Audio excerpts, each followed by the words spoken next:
அனைவருக்கும் வணக்கம். Prabhakaran kingmaker IAS அகாடமிலேருந்து. இந்த வீடியோ எதை பற்றி அப்படின்னா தமிழ் லிட்ரேச்சர் பற்றி. இந்த நமக்கு பொதுவாகவே விருப்ப பாடம் ஆப்ஷனல் சப்ஜெக்ட்டுங்கிறப்ப மற்ற ஆப்ஷனல் சப்ஜெக்ட்டுக்கெலாம் டிஜிட்டலி நிறைய சப்போர்ட்ஸ் கிடைக்குது. யூடியூப்பாக இருக்கட்டும், இல்லை வேறு சோஷியல் மீடியா பிளாட்ஃபார்ம்ஸாக இருக்கட்டும், நிறைய கிடைக்குது. பட் தமிழ் லிட்ரேச்சர் அப்படிங்கிறப்ப ஆப்ஷனலுக்கு வந்து சோஷியல் மீடியாவில் யூடியூப்லலாம் நமக்கு கம்மியான வீடியோஸ் தான் இருக்குது. ஸோ முன்னாடி வந்து ப்ரீவியஸ் வீடியோஸ்லாம் நான் அப்பப்போ போட்டுட்டு இருந்தோம். அதில் பார்த்தீங்கன்னா நிறைய கமெண்ட்ஸே வந்து சார் இதை எங்களுக்கு ஒரு சீரீஸாக ஆரம்பிங்க, இதை நாங்கள் பார்க்கணுன்னு நிறைய தமிழ்நாட்டில் இருக்க எல்லா மாணவர்களும் இந்த விருப்ப பாடத்தை படிக்கிறவங்க நிறைய பேர் கேட்டு வச்சுருந்தீங்க. அதுக்கு சப்போர்ட் பண்ணுற மாதிரி இந்த ஒரு இனிஷியேட்டிவ் ஸ்டார்ட் பண்ணியிருக்கோம். இது தமிழ் லிட்ரேச்சருடைய சீரீஸ். இந்த வீடியோவில் எதை பற்றி பார்க்க போகிறோன்னா, இந்த சீரீஸை எப்படி பிளான் பண்ணியிருக்கோங்கிற பிளானிங் அண்ட் ஷெட்யூலிங் பற்றி பேசிவிட்டு அடுத்த வீடியோவிலேருந்து ஒரு வீடியோவும் ஒரு பார்ட்டாக எடுத்து எக்ஸ்பிளைன் பண்ண போகிறேன். அப்போ எப்படி பிளான் பண்ணியிருக்கோங்கிற செஷன் பிளானை பற்றி சொல்கிறேன். நமக்கு விருப்ப பாடத்தில் எல்லா ஆப்ஷனல் மாதிரியே தான் 2 பேப்பர் இருக்குது. தாள் 1, தாள் 2. விருப்ப பாடத்தில் 2 பகுதி இருக்குது. நமக்கு இந்த தாள் 1 எடுத்த வரைக்கும் பார்த்தீங்கன்னா அதில் 2 நமக்கு பிரிவுகள் இருக்குது. பிரிவு ஆனா, பிரிவு ஆவண்ணா.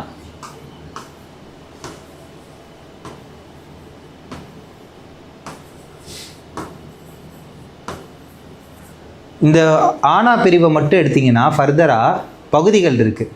அதாவது பகுதி 1, 2, 3. இங்கேயும் பார்த்தீங்கன்னா பகுதி 1, 2, 3. இங்கேயும் பார்த்தீங்கன்னா அதே மாதிரி பகுதி 1, 2, 3. இதுதான் நம்மளுடைய சிலபஸினுடைய கட்டமைப்பு. இப்போ இதை பேஸ் பண்ணி நம்ம எப்படி பிரிக்கலாம் அப்படின்னா, மொத்தமாக எத்தனை பகுதிகள் இருக்குதுன்னு பாருங்கள். மொத்தமாக எத்தனை பகுதிகள் இருக்குது? மொத்தமாக எத்தனை பகுதி இருக்குன்னா, பேப்பர் 1 பொறுத்த வரைக்கும் 1, 2, 3, 4, 5, 6 பகுதிகள் இருக்குது நமக்கு பேப்பர் 1க்கு. அதே மாதிரி பேப்பர் 2 பொறுத்த வரைக்கும் பாருங்கள், 1, 2, 3, 4, 5, 6. இதுதான் நம்மளுடைய செஷன் பிளான். என்ன சார் செஷன் பிளான்னா, மொத்தம் வந்து நமக்கு 12 பகுதிகள் இருக்குது. 12 பகுதிகள். இந்த 12 வீடியோவாக எடுத்து ஒரு பகுதியையும் பற்றி டீட்டெயிலாக எக்ஸ்பிளைன் பண்ணுறேன். அதில் வந்து அந்த பகுதியோட சிலபஸ் எதை பற்றி இருக்குது, அதை எப்படி படிக்கணும், இது எப்படி நம்ம குறிப்புகள்லாம் தயார் பண்ணிக்கணும், அண்டு ப்ரீவியஸ் இயர் கொஸ்டின்ஸ் அதில் எப்படிலாம் கேட்டிருக்காங்க அப்படின்னு இந்த 12 பகுதிக்கும் 12 வீடியோஸை அடுத்து ரிலீஸ் பண்ண போகிறோம். இப்போது இன்னொரு விஷயம் வந்து, தமிழ் ஆப்ஷனில் எவ்வளோ சார் ஸ்கோர் எடுக்கிறாங்கன்னு பார்க்குறோம். நீங்கள் ஆப்ஷனலில் டாப்பர் அப்படிங்கிறதும் இல்லை ஆல் இண்டியா டாப்பர்ஸ் அப்படிங்கிறதுக்கு நிறைய வித்தியாசம் இருக்குது. ஆப்ஷனலில் டாப்பர் அப்படிங்கிறப்ப பேப்பர் 1 யார் அதிகமான ஸ்கோர், பேப்பர் 2 எவ்வளோ அதிகமான ஸ்கோர் அப்படின்னு பார்க்குறப்ப நமக்கு தாராளமாக எல்லா ஆப்ஷனலை விட நல்ல ஸ்கோரே இங்கே வருது. அப்போ பேப்பர் 1 போன வருஷம் நம்மள்ட்ட எழுதின பசங்களுடைய ஸ்கோர்ஸ் எல்லாம் நான் ஒரு வீடியோவில் எக்ஸ்பிளைன் பண்ணுறேன். பேப்பர் 2 அவங்களுடைய ஸ்கோர்ஸ் எல்லாம் எக்ஸ்பிளைன் பண்ணுறேன். பேப்பர் 1 ஃபஸ்ட் மார்க்கும் பேப்பர் 2 ஃபஸ்ட் மார்க்கையும் நீங்கள் கம்பைன் பண்ணி பார்த்தீங்கன்னா எல்லா ஆப்ஷனல்கோட நல்ல ஸ்கோர்ஸே வருது. அப்போ இங்கே ஏன் சார் நமக்கு மார்க் குறையுது? ஒரு சில பேர் சொல்லியிருக்காங்க, சார் நான் ஃபுல்லாகவே படிச்சிட்டேன் சார், தமிழில் நல்லா எழுதுனேன், மார்க் வரல அப்படின்ட்டு இந்த மெயின்ஸுக்கு என்கிட்ட டெஸ்ட் சீரிஸ் வருவாங்க. இந்த மாதிரி போன மெயின்ஸுக்கு டெஸ்ட் சீரிஸ் வருவாங்க. அப்போ நமக்கு இங்கே என்ன பிரச்சனை ஆகுது அப்படின்னா, நமக்கு ப்ரிலிமினரி எக்ஸாம் இருக்குது பார்த்தீங்களா, இந்த ப்ரிலிமினரி எக்ஸாமுக்கு முன்னாடி நம்ம வந்து சிலபஸை கொஞ்சம் முடிச்சு வைக்கணும். அதுக்கப்புறம் ப்ரிலிம்ஸ்க்கு அப்புறம் வந்து அதை என்ஹான்ஸ் பண்ணணும். இங்கே சிலபஸை கம்ப்ளீட் பண்ணிட்டோம், இங்கே வந்து மார்க்கை வந்து நம்ம என்ன பண்ணணும், பூஸ்ட் பண்ணுற மாதிரி வந்தது அப்படின்னா இந்த இடத்துல ஃபைனல் ஸ்கோரில் வந்து நமக்கு ஆப்ஷனல் வந்து நல்ல ஸ்கோர் வரும். என்னை வந்து பார்க்க வர்றதுல பெரும்பாலான பேர் எங்கே வர்றீங்க அப்படின்னா, சார் நான் ப்ரிலிம்ஸ் பாஸ் ஆகிட்டேன், நான் வந்து மெயின்ஸ்க்கு இப்போ உங்கள்கிட்ட வர்றேன் சார், ப்ரிலிம்ஸ் பாஸ் ஆகிட்டேன்னு வர்றீங்க. ஆப்வியஸாக இந்த கேப்பில் நம்மளால் என்னெல்லாம் இம்ப்ரூவ் பண்ண முடியுமோ இது எல்லாமே இம்ப்ரூவ் பண்ணி இங்கே நாங்கள் ஸ்கோர் வாங்க வைக்கிறேன். இப்போது அதில் நடக்கக்கூடிய பிழைகள் சொல்கிறேன். இப்போ குறுந்தொகை அப்படின்னு ஒரு பகுதி எடுத்திங்கன்னா, அந்த குறுந்தொகைக்கு நீங்கள் எழுதியிருக்க விளக்கங்களும் பாடல் விளக்கம்னு எழுதிட்டு இருக்கீங்க. ஆனால் அதுக்கு அப்படி இல்லை, கேட்ட கேள்விக்கு பதில் அளிக்கணும். அப்போ ஃபஸ்ட்டு பாயிண்ட்டை என்ன சொல்கிறேன், கேள்விக்கு சரியான பதிலை கொடுக்காமல் இருக்குது நம்ம தமிழ் ஆப்ஷனில் நிறைய ப்ரிலிம்ஸ் கிளியர் பண்ண பசங்க பண்ணுற தப்பு. அது எப்படி சார்னா, குறுந்தொகையிலேருந்து எந்த கேள்வி கேட்டாலும் அவன் என்ன பண்ணிடுறான், நேராக பாடல் வரிக்கு போயிடுறான். திணை என்ன, துறை என்ன, இந்த ஆசிரியர் என்ன அப்படின்னு பாடல் வரி எழுத ஆரம்பிச்சிருங்க. அப்படி பண்ணாதீங்க. என்ன கேள்வி கேட்குறாங்களோ அந்த கேள்விக்கு பதில், அந்த பதிலை அழகுபடுத்துறதுக்கு நீங்கள் என்ன பண்ணிக்கலாம், செயல் வரிகளை கொடுக்கலாம். பதிலையே செயல் வரியாக கொடுக்கலாம், தேவைப்படுற இடத்துல மட்டும்தான் கொடுக்கணும். அப்போ உரைநடை இருக்கணும், செயல் வரிகள் இருக்கணும், ஆனால் அதை விட முக்கியமானது கேள்விக்கேற்ற பதில் இருக்கணும். அப்போ ரெண்டாவது என்ன சொல்கிறேன், பதில் இருக்கணும். ஃபஸ்ட்டு வந்து கேள்வியை சரியாக அட்ரஸ் பண்ணணும். ரெண்டாவது பதில் கரெக்டாக கொடுக்கணும். அது உரைநடை வடிவிலையும் இருக்கலாம், செயல் வடிவிலையும் இருக்கலாம். அடுத்து மூணாவதாக தான் நீங்கள் என்ன பார்க்கணும், முன்னுரை, முடிவுரை, அதை எப்படி மெருகேற்றுறது இதெல்லாம் பார்க்கணும். நாலாவதாக கேள்வியை தயவு செய்து விட்டுட்டு வந்துடக்கூடாது. அப்போ 500 மதிப்பெண்கள்னால் 500 மதிப்பெண்களுக்கும் எழுதுகிறப்ப தான் நமக்கு வந்து நல்ல மார்க் கிடைக்கும். சார் ஒரு கேள்வியை விட்டுட்டேன், 20 மார்க் விட்டேன், 30 மார்க் விட்டேன்னு சொல்லிட்டு போன தடவை சர்வீஸ் வாங்கினவங்களே இருக்காங்க. இவங்க மார்க் அங்கே விட்டுறப்ப என்ன ஆயிடுது, அப்படியே நம்ம எழுதுறதே வந்து 480க்கு தான் எழுதுகிறோம், 460க்கு தான் எழுதுகிறோம் இப்படிங்கிற மாதிரி ஆயிடுது.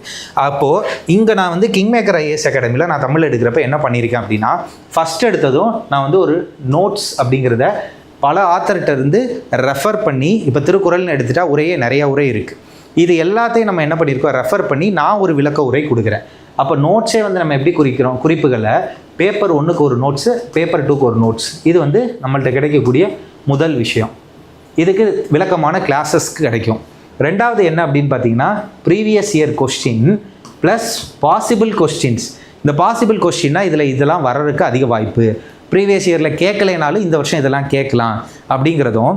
நம்ம யூனிவர்சிட்டிஸ் இருக்குது பார்த்தீங்களா, நம்ம யூனிவர்சிட்டிஸ்லாம் எம்ஏ பிஏ தமிழில் நம்ம பாடத்திட்டத்துக்கு ஏற்ற மாதிரி ஏதாவது இருக்கா, அங்கே யூனிவர்சிட்டிஸில் என்ன கேட்குறாங்க அப்படிங்கிற பிஒய்க்யூஸும் பாசிபிள் கொஸ்டினும் சேர்த்து ரெண்டாவதாக கிடைக்கும். மூணாவதாக இங்கே டெஸ்ட் சீரீஸ் நடக்கும்.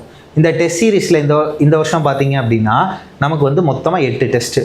அப்போது ஒரு டெஸ்ட்லையும் எப்போ ஆஃப்டர் ப்ரிலிம்ஸ் 8 டெஸ்ட்டும், பிஃபோர் ப்ரிலிம்ஸ் வந்து 50 டெஸ்ட்டும் வைப்பேன். டெஸ்ட் சீரிஸ் ப்ரிலிம்ஸ்க்கு முன்னாடி நம்மள்ட்ட பிசிஎம்மில் படிக்கிறவங்களுக்கு 50 டெஸ்ட்டு, ஆஃப்டர் ப்ரிலிம்ஸ் வந்து 8 டெஸ்ட்டு. இது வந்து 250 மதிப்பெண்களாக இருக்கும்.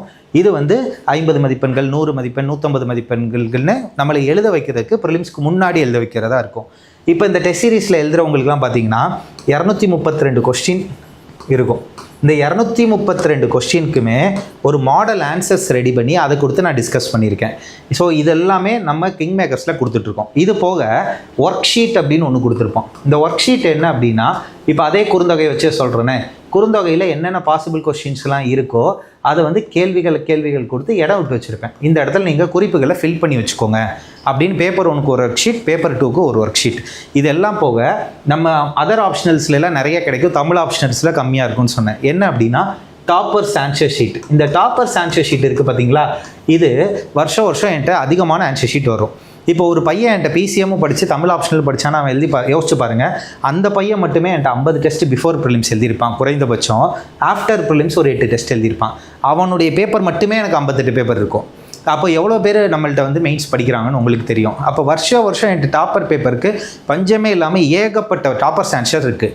அதை எடுத்து இப்போ புதிய முயற்சியாக என்ன பண்ணியிருக்கேன்னா, முன்னுரை அப்படின்னு எடுத்துக்கிட்டிங்கன்னா, முன்னுரைக்கே குறுந்தொகையில் எப்படி முன்னுரை, புறநானூருக்கு எப்படி முன்னுரை, இன்னும் சொல்லப்போனால் இலக்கணத்துக்கு எப்படி முன்னுரை கொடுத்துருக்காங்க, மொழி வரலாறுக்கு எப்படி முன்னுரை கொடுத்துருக்காங்க, இப்படின்னு முன்னுரைக்கும் அடுத்தது முடிவுரை அப்படின்னா யார் மேற்கோள்கள் காமிச்சிருக்காங்க, இந்த மாதிரி டாப்பர் ஷீட்லேருந்து மட்டுமே ஆன்சர்ஸை லேர்ன் பண்ணிக்கிற மாதிரி ஒரு அமைப்பை நான் வச்சுருக்கேன். இது எல்லாமே நம்ம கிங் மேக்கர்ஸில் இங்கே கொடுத்துட்ருக்கோம். இந்த சீரீஸோட மைய கருத்து என்ன அப்படின்னா, நிறைய பேர் செல்ஃபாகவும் ப்ரிப்பேர் பண்ணுறீங்க, அதே மாதிரி அகாடமிக்கலாகவும் ப்ரிப்பேர் பண்ணுறீங்க. சார் எனக்கு சப்போர்ட் மட்டும் பண்ணுங்கள் அப்படிங்கிறீங்க. நீங்கள் நிறைய பேர் என்ன பண்ணுறோம் அப்படின்னா, நான் திருப்பியே சொல்கிறேன், ஆஃப்டர் ப்ரிலிம்ஸ் என்னை வந்து பார்க்குறீங்க. அப்போது நீங்கள் பண்ண வேண்டியது, இந்த 12 பகுதிகள் இருக்குது பார்த்தீங்களா, இந்த 12 பகுதிக்கும் சிலபஸை நல்லா உடச்சி ஒரு 10லேருந்து 15 நிமிஷம் வீடியோவாக நான் போடுறேன். அந்த வீடியோஸ் எல்லாம் பார்த்தீங்கனாலே இதை இப்படி ப்ரிப்பேர் பண்ணுறேன்னு ஒரு ஐடியா கிடச்சிரும். இதுக்கு மேலே உங்களுக்கு ஏதாவது தேவைப்பட்டுச்சுன்னா கிங் மேக்கர்ஸ் ஐஏஎஸ் அகாடமி கால் பண்ணுங்கள், இல்லை இங்கே வந்து பாருங்கள். அடுத்த வீடியோவில் பார்ப்போம். தேங்க்யூ.